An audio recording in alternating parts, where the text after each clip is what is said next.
ಅಲ್ಲ, ಸಿದ್ದರಾಮಯ್ಯನವರು ಅವ್ರ ಮೇಲೆ ಭಾರಿ ಒತ್ತಡ ಹಾಕಿ ಇವತ್ತ ಒಬ್ಬ ಹಿಂದುಳಿದ ನಾಯಕನ ಒಂದು ಬಕ್ರೀದ್ ದಿವಸ ಬಲಿ ಕೊಟ್ಟಿದ್ದಾರೆ. ಇದು ಭಾಳ ದೊಡ್ಡ ಕಾಂಗ್ರೆಸ್ಸಿಗೆ ಮುಂದಿನ ದಿವಸಗಳಲ್ಲಿ ಸಿದ್ದರಾಮಯ್ಯನವರ ಇವತ್ತೇನು ಬಕ್ರೀದ್ ದಿವಸನೇ ಅವರ ಬಲಿ ತಗೊಂಡಿದ್ದು ಮುಂದಿನ 28 ಚುನಾವಣೆಯಲ್ಲಿ ಕಾಂಗ್ರೆಸ್ಸು ಎಲ್ಲ ಹಿಂದುಳಿದ ದಲಿತ ಏನು ವರ್ಗಗಳದಾವ ಅವ್ರು ಕೂಡಿ ಕಾಂಗ್ರೆಸ್ಸನ್ನು ಬಲಿ ತಗೋತಾರೆ. ಇವತ್ತು ಸಿದ್ದರಾಮಯ್ಯನವರು ಭಾಳ ಅತಿರೇಕ ಮಾಡಿದ್ದು. ಈ ಮುಸ್ಲಿಂ ತುಷ್ಟೀಕರಣ ಅನ್ನೋಂಥದ್ದು ಅತಿ ಆಯ್ತು. ಮಮತಾ ಬ್ಯಾನರ್ಜಿ ಬಿಟ್ಟರೆ ಈ ದೇಶದಲ್ಲಿ ಸಿದ್ದರಾಮಯ್ಯ ಅತಿಯಾಗಿ ಇವತ್ತು ಮುಸ್ಲಿಮರನ್ನ ತುಷ್ಟೀಕರಣ ಮಾಡೋದು, ಹಿಂದುಳಿದವ್ರನ್ನೂ ನೋಡಲಿಲ್ಲ, ದಲಿತರನ್ನು ನೋಡಲಿಲ್ಲ ಮತ್ತು ದ್ವೇಷದ ರಾಜಕಾರಣ ಮಾಡಿದ್ರು. ಈ ಅವಧಿಯಲ್ಲಿ ನಾವೆಲ್ಲ ವಿಧಾನಸಭೆಯಲ್ಲಿ ಹೇಳಿದ್ದೆ, ಮೊದಲು ಸಿದ್ದರಾಮಯ್ಯನವರೇ ಮೊದಲಿನ ಸಿದ್ದರಾಮಯ್ಯ ನೀವು ಇಲ್ಲ ಅಂತೇಳಿ. ಅದರಿಂದ ಏನಾಯಿತು, ಎಲ್ಲರ ಅನುಕಂಪ ಕಳ್ಕೊಂಡ್ರು. ಇವತ್ತು ನೋಡ್ರಿ, ಒಬ್ಬ ಮುಸ್ಲಿಮರೇ ಒಂದು ಸಂಘಟನೆದವರೇ ಅವರ ಮುಖ್ಯಮಂತ್ರಿ ಹುದ್ದೆ ಅಂತ ಖಾಲಿ ಮಾಡಿಸಿದ್ದಕ್ಕೆ ಒಬ್ಬರ ಪ್ರತಿಭಟನೆ ಮಾಡ್ಯಾರ. ಒಬ್ಬ ಮೌಲ್ವಿ ಇವತ್ತೇನಾರೇ ಇದು ಕಾಂಗ್ರೆಸ್ ಮಾಡಿದ ತಪ್ಪತ್ತು ಹೇಳ್ಯಾರ. ಅಂದರೆ ಸಿದ್ದರಾಮಯ್ಯ ಇವರು ಪೂರ್ತಿ ಮುಸ್ಲಿಮರಿಗಾಗಿ ಕಾರ್ಯಕ್ರಮ ಮಾಡೇ ಮಾಡಿದ್ರು ಕೊನೆಗೆ ವಿಜಯೋತ್ಸವ ಮಾಡ್ತಾರೆ. ಅಂದರೆ ಅದಕ್ಕೆ ನಾವು ಯಾವಾಗಲೂ ನಾವು ನೆನೆಸೋದು ಬಾಬಾ ಸಾಹೇಬ್ ಅಂಬೇಡ್ಕರ್ ಅವ್ರನ್ನ. ಅವ್ರು ಅವಾಗ ಹೇಳಿಬಿಟ್ಟಾರ, ಇವ್ರು ಎಂದೂ ಈ ದೇಶಕ್ಕೆ ಹಿಂದೂಗಳಿಗೆ ಇವರು ಸಹೋದರ ತಿಳ್ಕೋದಿಲ್ಲ, ದೇಶಕ್ಕೆ ನಿಷ್ಠೆ ಇರೋದಿಲ್ಲ. ಇದು ಯಾರು ಅಂಬೇಡ್ಕರ್ 44ರಾಗ ಹೇಳ್ಯಾರ. ಇವತ್ತು ಸಿದ್ದರಾಮಯ್ಯನವ್ರು ನೋಡಿದ್ರೆ ಆ ಅಂಬೇಡ್ಕರ್ ಅವ್ರು ಹಿಡಿದು ಸತ್ಯ ಆಯ್ತು. ಇವತ್ತು ಎಲ್ಲಿನೂ ಮುಸ್ಲಿಮರು ಒಂದು ಕಡೆನೂ ಪ್ರತಿಭಟನೆ ಮಾಡಲಿಲ್ಲ. ಸಿದ್ದರಾಮಯ್ಯನವ್ರು ಇಷ್ಟೆಲ್ಲ ನಮ್ಮ ಸಮುದಾಯಕ್ಕೆ ಇವತ್ತು ನೋಡಿ ಇಡೀ ಕರ್ನಾಟಕದಾಗ ಅವರೇ ಅತಿ ಹೆಚ್ಚು ಮುಸ್ಲಿಮರು ಅದರ ತಳ್ಳಿ ಪಾಪ ಕೊನೆಯ ದಿವಸನೂ ಅದೇ ಮಾಡೋದು ರಾಜಕಾರಣ. ಅದರಿಂದ ಸಿದ್ದರಾಮಯ್ಯನವರು ತಮ್ಮನ್ನು ತಾವೇ ಕಲ್ಲು ಹಾಕೊಂಡ್ರು. ಅವ್ರು ತಮ್ಮ ಹಿಂದುಳಿದವ್ರಿಗೆ ತಮ್ಮ ಜನಾಂಗಕ್ಕೂ ಏನೂ ಮಾಡಲಿಲ್ಲ, ದಲಿತರಿಗೇನು ಮಾಡಲಿಲ್ಲ. ಎಷ್ಟೋ ದಲಿತ ಅಧಿಕಾರಿಗಳು ನಾನು ಹೇಳ್ತಿದ್ರು, IPS ಅಧಿಕಾರಿಗಳು ನಮ್ಮ ಸಮುದಾಯನೂ ತುಳಿತಾ ಇದ್ದಾರೆ, ಬರೀ ಸಾಬ್ರು ಅವರ ಕಚೇರಿಯಲ್ಲಿ ಅವರೇ. ಹೀಗಾಗಿ ಸಿದ್ದರಾಮಯ್ಯನವರು ಭಾಳ ದೊಡ್ಡ ಪಶ್ಚಾತ್ತಾಪ ಪಡಬೇಕಾಗ್ತದೆ. ಯಾಕಂದರೆ ಇವತ್ತು ಅವರು ಬಕ್ರೀದ್ ದಿವಸ ಬಲಿ ಕೊಟ್ಟಿದ್ದು ಇದು ಭಾಳ ಒಂದು ಕಪ್ಪು ದಿನ. ಸಿದ್ದರಾಮಯ್ಯನವರ ಕಪ್ಪು ದಿನ ಇವತ್ತು ಆಯಿತು. ಸಿದ್ದರಾಮಯ್ಯ ಅವರಿಗೆ ರಾಜ್ಯಸಭೆಗೆ ಬನ್ನಿ ಅಂತ ಹೇಳಿ ಆಫರ್ ಕೊಟ್ಟಿದ್ದಾರೆ. ಅದ್ರ ಜೊತೆಗೆ ಅವರ ಮಗನ ಕೂಡ ಸಚಿವರು ಮಾಡ್ತೀವಿ ಅಂತ ಆಫರ್ ಕೊಟ್ಟಿದ್ದಾರೆ. ಯುಗ ಅಂತ್ಯ ಆಯಿತು ಅಂತೀರಾ ಅಥವಾ ಇನ್ನೂ ಕೂಡ ಸಿದ್ದರಾಮಯ್ಯ? ಇದು ಯಡಿಯೂರಪ್ಪ ಸಿದ್ದರಾಮಯ್ಯ ಯುಗ ಅಂತ್ಯ ಆಯಿತು. ಇನ್ನು ಮಕ್ಕಳು ಅವ್ರ ಶಕ್ತಿ ಸಾಮರ್ಥ್ಯದ ಮ್ಯಾಗ ಬೆಳಿಬೇಕು, ಇವ್ರ ಅಪ್ಪಗಳ ಮ್ಯಾಗ ಬೆಳೆಯುವಂಥ ಕೆಲಸ ಬಂದಾಗಬೇಕು. ಅದಕ್ಕೆ ಸಿದ್ದರಾಮಯ್ಯನವರು ಏನೇ ಇರಲಿ, ಅವ್ರು ಏನು ಕೆಟ್ಟ ಕೆಲಸ ಮಾಡಿದ್ರು ನಾವೊಬ್ಬ ರಾಜಕಾರಣಿಯಾಗಿ ಅವರ ಜೀವನ ಒಳ್ಳೆಯದಾಗಲಿ, ಅವ್ರು ಏನೇ ಇರಲಿ ಎಲ್ಲೆಲ್ಲೋ ಕೆಲವೊಂದು ಒಳ್ಳೆಯ ಕೆಲಸನೂ ಮಾಡಿರ್ತಾರೆ. ಬರೀ ಟೀಕೆನೂ ಮಾಡೋದು ಒಳ್ಳೆಯದಲ್ಲ, ಅದು ಒಳ್ಳೆಯ ರಾಜಕಾರಣಿ ಲಕ್ಷಣ ಅಲ್ಲ.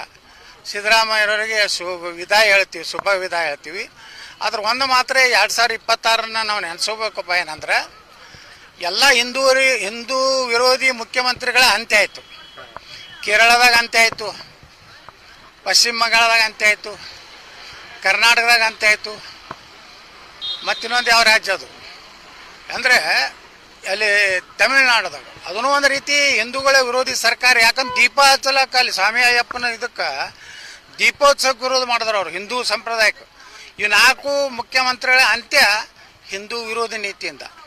ಇದು ಒಳ್ಳೆಯ ಬೆಳವಣಿಗೆ ದೇಶನಾಗ ನಡೀತಾ ಇದೆ. ಇವತ್ತು ಪಶ್ಚಿಮ ಬಂಗಾಳದಲ್ಲಿ ಏನು ಬದಲಾವಣೆ ಆಯ್ತಲ್ಲ, ಮಮತಾ ಬ್ಯಾನರ್ಜಿ ಇನ್ನೊಂದು ಅವಧಿ ಏನಾರು ಮುಂದುವರೆದಿದ್ರೆ ಪಶ್ಚಿಮ ಬಂಗಾಳ ಭಾರತದಲ್ಲಿ ಇರ್ತಿದ್ದಿಲ್ಲ, ಅಷ್ಟು ಕೆಟ್ಟ ಸ್ಥಿತಿ ಇತ್ತು.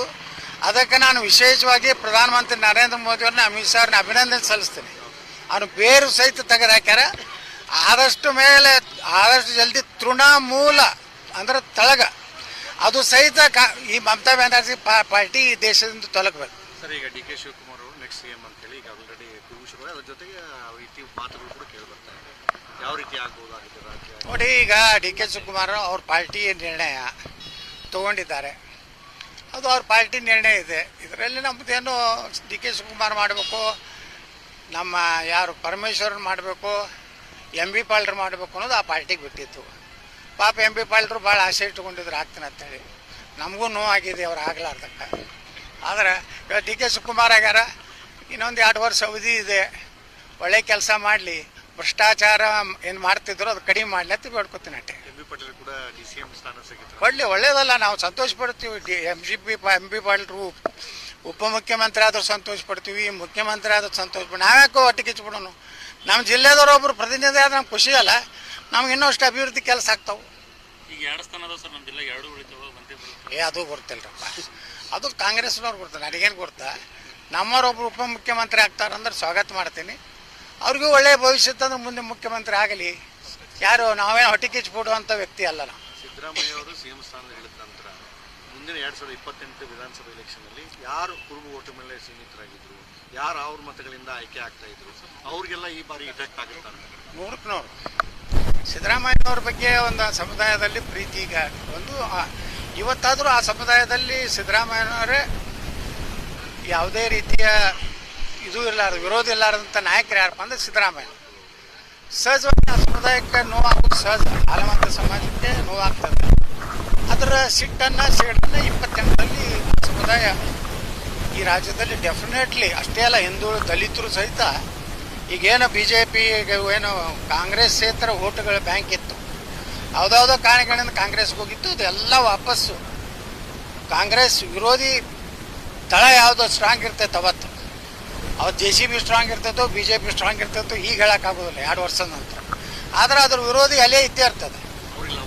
ಅವ್ರಿಗೆ ಲಾಭ 100% ಆಗ್ತದೆ. ಆಲಮತದವ್ರಿಗೆ ಒಂದು ರೀತಿ ಅಪಮಾನ ಆಗಿದೆ. ಯಾವುದೇ ಕಾರಣ ಇಲ್ಲ ಅಂತ ತೆಗೆದ್ರಲ್ಲ, ಸುಮ್ಮನೆ ಸಿದ್ದರಾಮಯ್ಯನವರು ಸಾಕಷ್ಟು ಸಲ ಹೇಳ್ಯಾರೆ ಯಾವುದೇ ಒಪ್ಪಂದಾಗಿಲ್ಲ, ನಾವೆಲ್ಲನೂ ಎಲ್ಲ 5 ವರ್ಷ ನಾನೇ ಮುಖ್ಯಮಂತ್ರಿ ಅಂದಾಗೂ ತೆಗೆದಾರತ್ರೆ. ಮತ್ತು ರಾಹುಲ್ ಗಾಂಧಿ ಜಿಗಿದು ಮಾತಾಡ್ತಾರೆ, ನಾ ಹಿಂದುಳಿದವ್ರು ದಲಿತರು ಕ್ರಿಕೆಟ್ನಾಗಿಲ್ಲ, ಹಿಂದುಳಿದವ್ರು ದಲಿತರು ಒಲಿಂಪಿಕ್ನಾಗಿಲ್ಲ, ಹಿಂದುಳಿದ ಚಂದ್ರಯಾನಕ್ಕೆ ಹೋಗಿಲ್ಲ. ಈಗ ಯಾರು ಹಿಂದುಳಿದವ್ರನ್ನ ತೆಗೆದಲ್ಲ ಅವ್ನು ರಾಹುಲ್ ಗಾಂಧಿ. ಹಿಂಗಾಗಿ ಏನಾಗೈತೆ, ಹಿಂದುಳಿದ ದಲಿತ ವರ್ಗಕ್ಕೆ ಒಂದು ಅಪಮಾನ ಮಾಡ್ದಂಗೆ ಮಾಡ್ಯಾರ. ಇದರ ಪರಿಣಾಮ 2028 ಚುನಾವಣೆಯಲ್ಲಿ DK ಶಿವಕುಮಾರ್ ಏನು ಲಗ ಹೊಡೆದ್ರು, ನಮ್ಮ ಉತ್ತರ ಕನ್ನಡದಾಗ ಅವ್ರದ್ದೇನು ನಡೀದಿಲ್ಲ, ಅವ್ರದ್ದೇನು ನಡೀದು ಹಳಿ ಮೈಸೂರು ಭಾಗದಾಗ, ಅಲ್ಲಿ ಅವರಿಗೆ ಕುಮಾರಸ್ವಾಮಿ ಅವರಿಗೆ ಟಗ್ ಆಫ್ ವಾರ್ ಆಗ್ತದೆ. ಉತ್ತರ ಕರ್ನಾಟಕದಾಗ ಕಾಂಗ್ರೆಸ್ ಇತರ ಪಕ್ಷಗಳು ಜಯ ಲಭಿಸ್ತದೆ.